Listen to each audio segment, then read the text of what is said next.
গোলাম আজম রাজাকার, এটা তো গোলাম আজমের নিজের লেখায় আছে। আজকে জুলাইকে কাজে লাগায় তারা রাজাকারদেরকে পুনর্বাসন করার যে রাজনীতি, সেই রাজনীতি করলো। তারা 24শে জুলাইয়ের উপর ভিত্তি করে যে 1 বছর পূর্তি, সেখানে কোন হিসাবে চিহ্নিত রাজাকারদের ছবি দেয়? দেলোয়ার হোসেন সাইদি, কাদের মোল্লা, এরা কি 24শে গণ অভ্যুত্থান করছে? এরা কি 40শে গণ অভ্যুত্থানের শহীদ?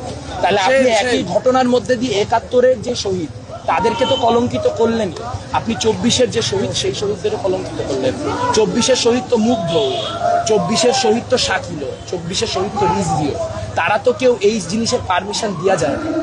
আমরা কিন্তু রাজাকারদের প্রশ্নে, স্বাধীনতা বিরোধীদের প্রশ্নে এই গত 11 মাসে কোথাও 1 ফোঁটা ভায়োলেন্ট আচরণ করি নাই, কিন্তু আমরা দেখতে পাইছি রাজশাহীতে, চট্টগ্রামে, যেখানে তাদের সামান্যতম ক্ষমতা আছে সেই সব জায়গাতেই তারা মুক্তিযুদ্ধপন্থী শিক্ষার্থীদের উপরে কি ধরনের বর্বরচিত আক্রমণ করছে।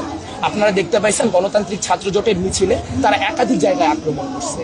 আজকেও আপনারা দেখতে পাবেন যে তারা কি পরিমাণ মারমুখী এবং উদ্ধত অবস্থায় এখানে দাঁড়ায় আছে।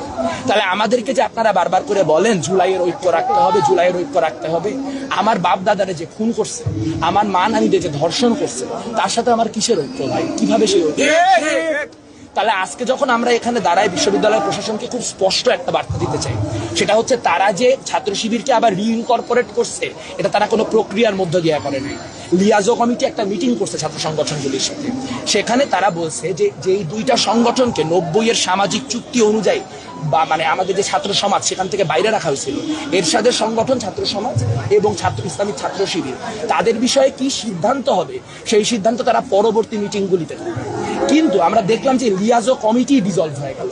তাহলে আজকে যে এই যে শিবিরকে কোনো রকম অনিয়ন্ত্রিত প্রক্রিয়ায় বিশ্ববিদ্যালয় ইনকর্পোরেট করার চেষ্টা, সেই চেষ্টার ফলে আজকে যে সংঘাতমূলক পরিস্থিতি তৈরি হচ্ছে, সেই দায় যেমন জামাত ইসলামী এবং ছাত্র শিবিরের, সেই দায় যেমন বিশ্ববিদ্যালয় প্রশাসনের, ঠিক একইভাবে সেই দায় মাহফুজ আলমের, সেই দায় নাসির আব্দুল্লাহ, সেই দায় আক্তার হোসেনের, সেই দায় নাহিদ ইসলামের, সেই দায় আসিফ মাহমুদ, যারা এখানে বসে ছাত্র সংগঠনগুলিকে ওয়াদা করে গেছিল যে তারা পরবর্তী মিটিংগুলিতে এই বিষয়ে আলোচনা করবে।